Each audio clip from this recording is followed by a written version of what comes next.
government today, and we've got some municipal managers as well as the CEO of SALGA to lead us in this conversation. But we want to hear from you. What are your experiences? What are your issues? What are your concerns? And what we thought we'd do is actually go out there to some of our provinces and get a sense of what's happening on the ground. So one of our reporters was out in the Northwest, and this is what they found. The Northwest government has cracked the whip at the Municipality Municipality. The municipality has been failing to adhere to the Auditor General's report's disclaimers. Last month, the district municipality was put under administration. The decision, which was later reversed for further engagements with the council. Now the provincial government believes the municipality is in a state of disrepair. The district municipality of Mpumalanga has been dissolved with effect from today, the 3rd of September. And we are satisfied as the provincial government that we have done everything possible. One, to try and intervene and assist the municipality to execute its functions, and the municipality has dismally failed. And we are secondly sure that we have followed all the processes that we must follow for us to arrive at this decision. But the ousted mayor has defended her council. Mayor Odrisaku and 3 other councillors appeared at the Molopo Magistrate Court in Mahikeng on charges of fraud and theft. The 4 suspects were granted bail of 5,000 rands each. It is alleged that they've been drawing salaries from their previous employers for months. But they allege that the charges and the dissolution are part of a political conspiracy. For me and for us as Municipality, it seems malicious, and it's very, very disturbing that it looks like some people somewhere would like to use the justice system, the criminal justice system, to play some political games. Political parties in the province believe the provision of services is hampered by unskilled personnel, inter-party politics and lack of accountability. Now the Democratic Alliance wants a skills audit in the embattled municipality. There would be no ramifications and the betterment of the municipality if it's not followed up with a skills audit and the replacement of these fraudulently or ill-capacitated, cadre-deployed people that is working in the municipality as staff members. The EFF has called for a more comprehensive approach to deal with municipalities. This is a good step for the Northwest province, but it must not be selective. All the Northwest municipalities must be disbanded. Matlosana municipality, Ventersdorp municipality, they are dysfunctional as we speak. There's rampant corruption taking place in those municipalities. Some Mahikeng residents have welcomed the dissolution of the district municipality. I believe that that's the right decision that the provincial government has taken, based on the nepotism and corruption that was there inside the municipality. We've been experiencing non-service delivery. There was no service delivery for the 3 years. Ke bona batho ba lola di position rona le ba agi ra tlhoka metsi, re tlhoka mebereko, re tlhoka dikolo, re tlhoka di creche. Several municipalities in the province have been placed under Section 1391B. Their executive power now lies with the provincial government. However, only time will tell whether these intervention measures will bring about desired outcomes. Tsolofelo Matibedi for Morning Live in the Northwest Province. Live in the Northwest Province.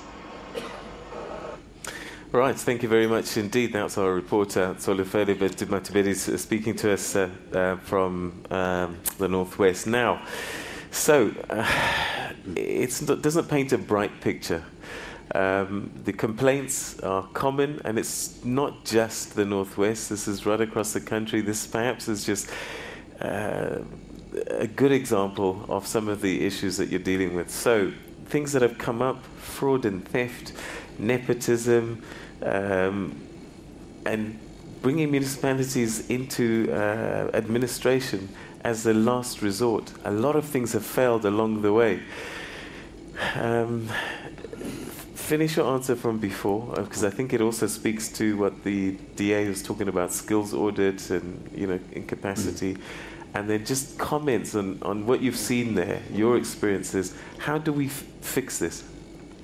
Peter was saying there's a number of factors. A municipality is a highly contested space. There's a mention there that there's inter-political party contestations, and there's areas where there's incidents of corruption and nepotism. Those are documented anecdotes that we know.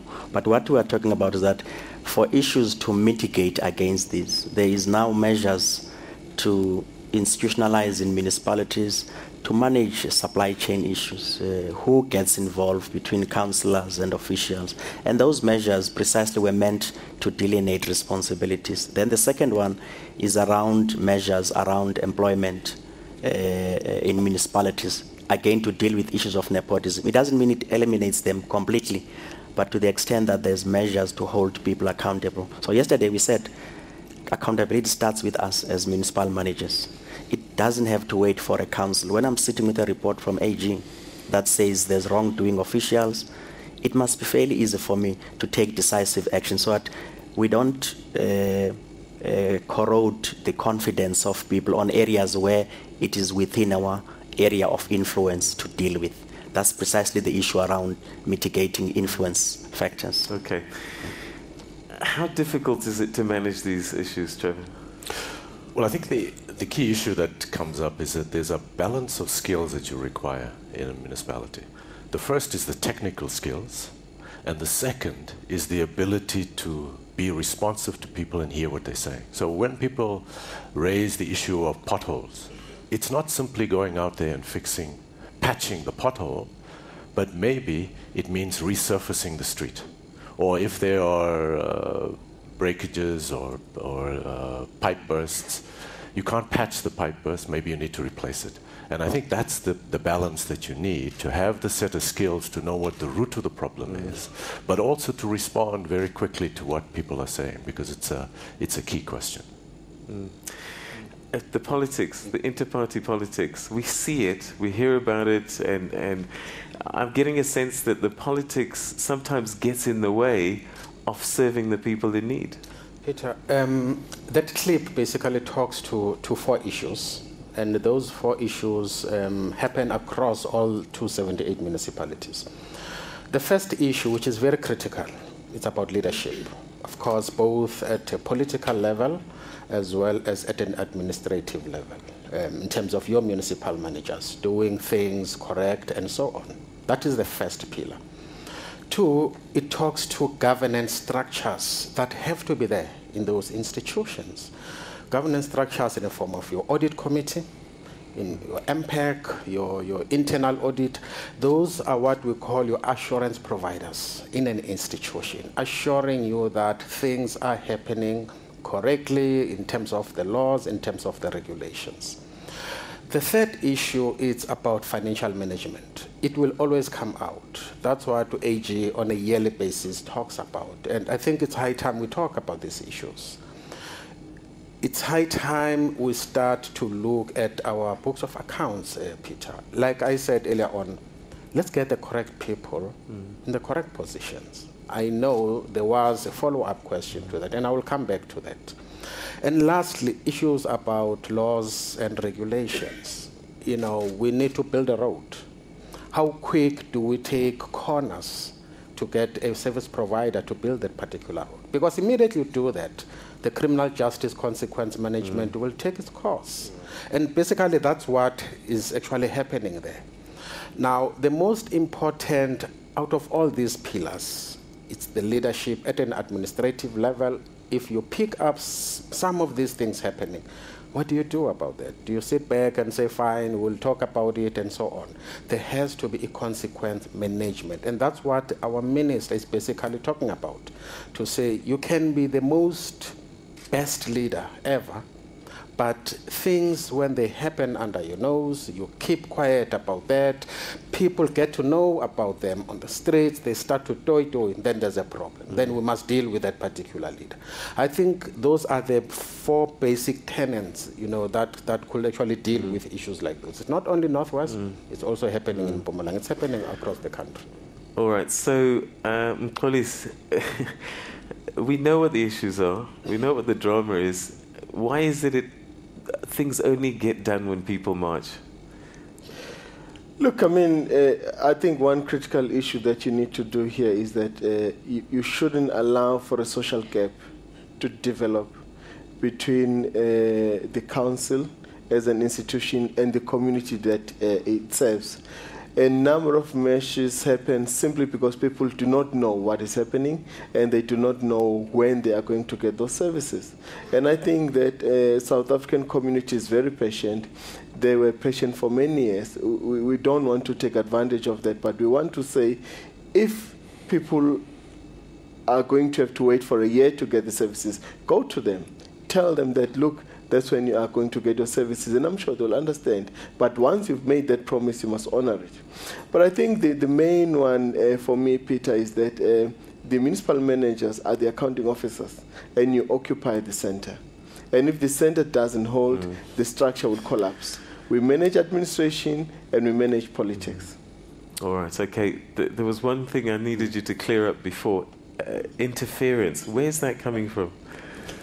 No, I mean, I was saying, Peter, the fact that we now have measures that delineate responsibilities is because, to the extent possible, when there is no rules, you will have some kind of form of influence one way or another. And there has been instances where this has been detected, not only by communities. Somebody wake up tomorrow and through a process is employed in a municipality. Communities sit with people, they know these issues. So these measures to say, how do you recruit people, who gets involved, are some of these measures. The same example I've mentioned on supply chain. Municipalities, it's a contested area. It's important that rules of the game are quite clarified. So consequences, as we say now, should not wait any longer, because the room for dilly-dallying, I think, is quite diminishing. All right, okay. Let's go to our tables now. And I think the first one is Afrita Tau. Is that correct? Table 10, Afrita Tau. If you could, I'm trying to read your writing. You write like a doctor. Yes, Peter, it's Africa Tau. Oh, Africa. Ah, there you go. From Dynatech. I think, the municipal manager from Msunduzi, it said something that is quite brilliant. He talked about the fact that people don't even know about services that are being delivered. But I actually want to ask SALGA, when are they going to put a mobile strategy? We know there's over 85% of the population of South Africa has cell phones. Why don't you utilize those to communicate to the people? Okay, so we've got my Eskom. Why not my SALGA?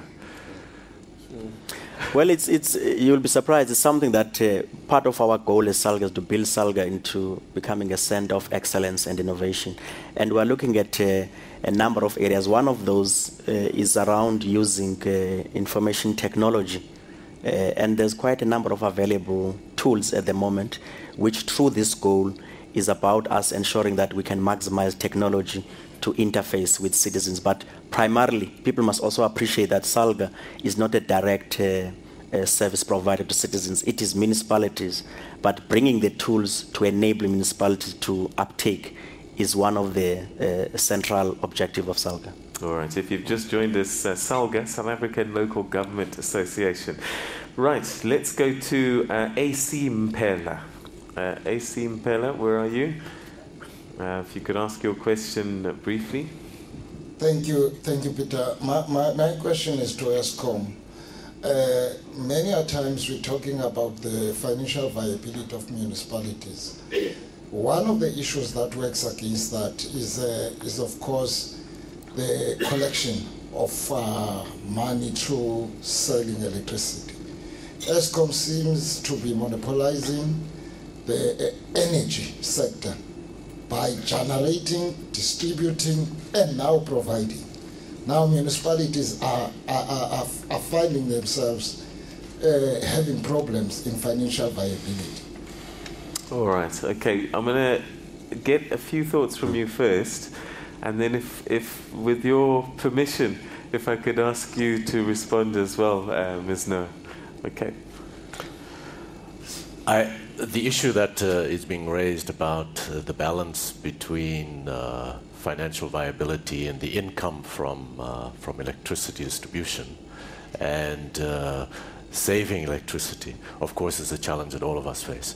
In Johannesburg, we generate a large amount of the greenhouse gases in the country, and there is a target nationally to reduce greenhouse gases, and the one way to do that is to save on electricity.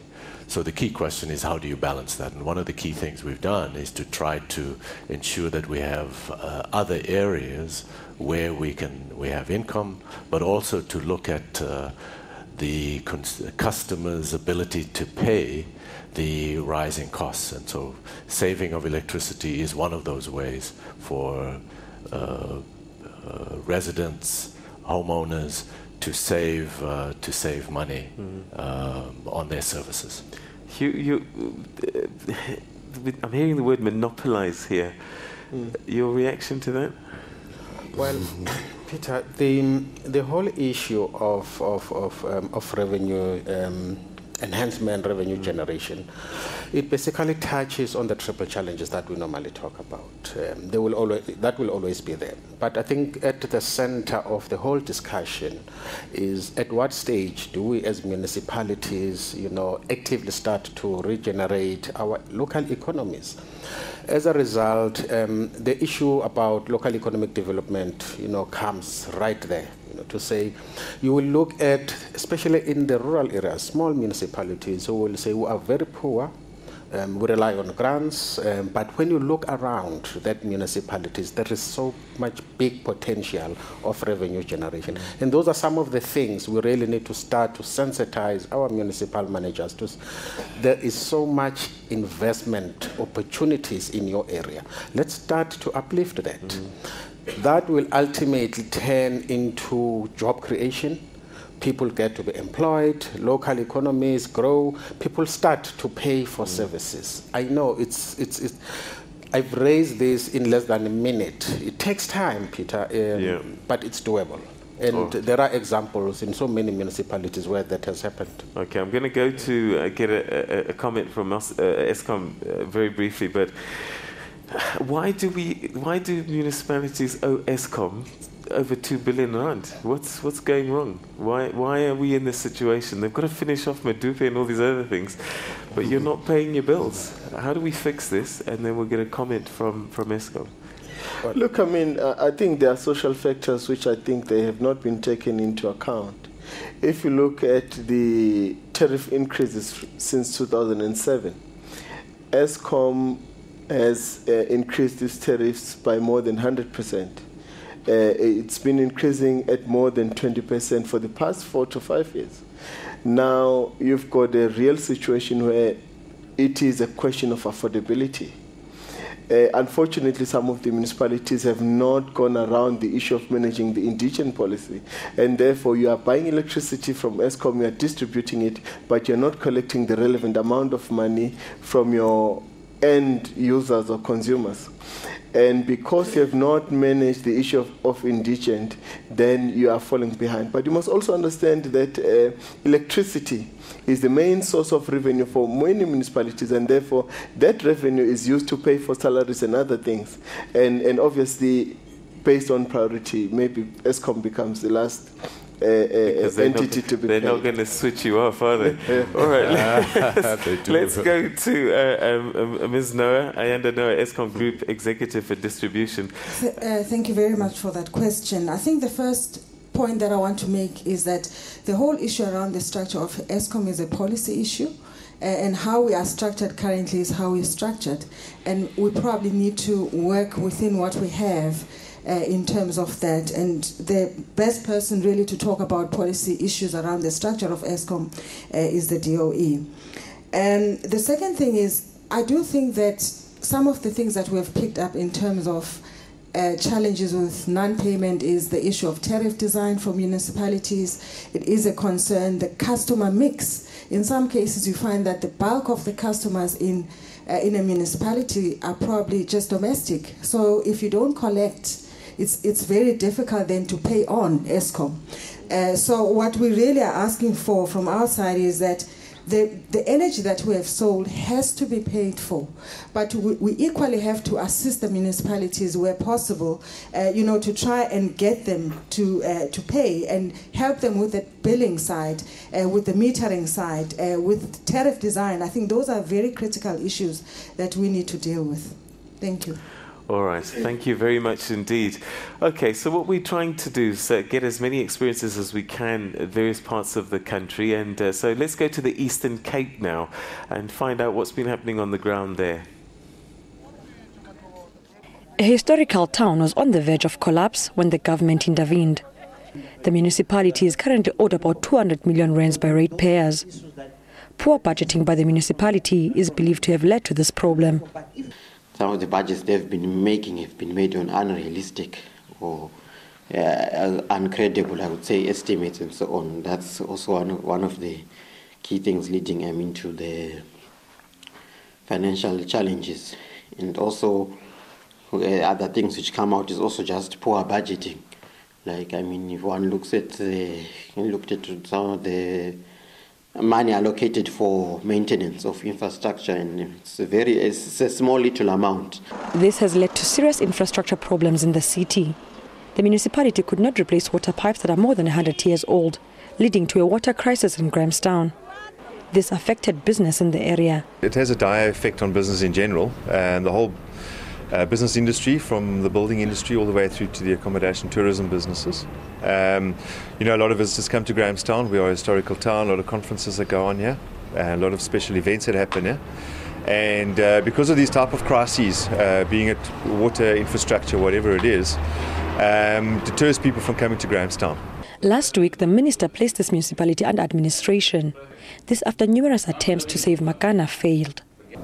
The provincial government here has decided to effect and put in place Section 139(1)(b) of the Constitution, which means that an administrator is put into place in the municipality, and the province keeps a close eye on what the municipality does.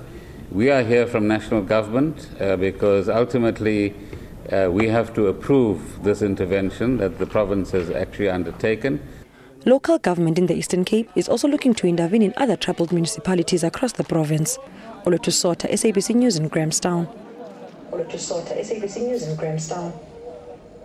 All right, so another story from the Eastern Cape, Makana, again representative of some of the issues that we're dealing with across the country. But we'll continue unpacking this. I'll give my panelists an opportunity to absorb what they've just seen, and also we'll get to your tweets right after this.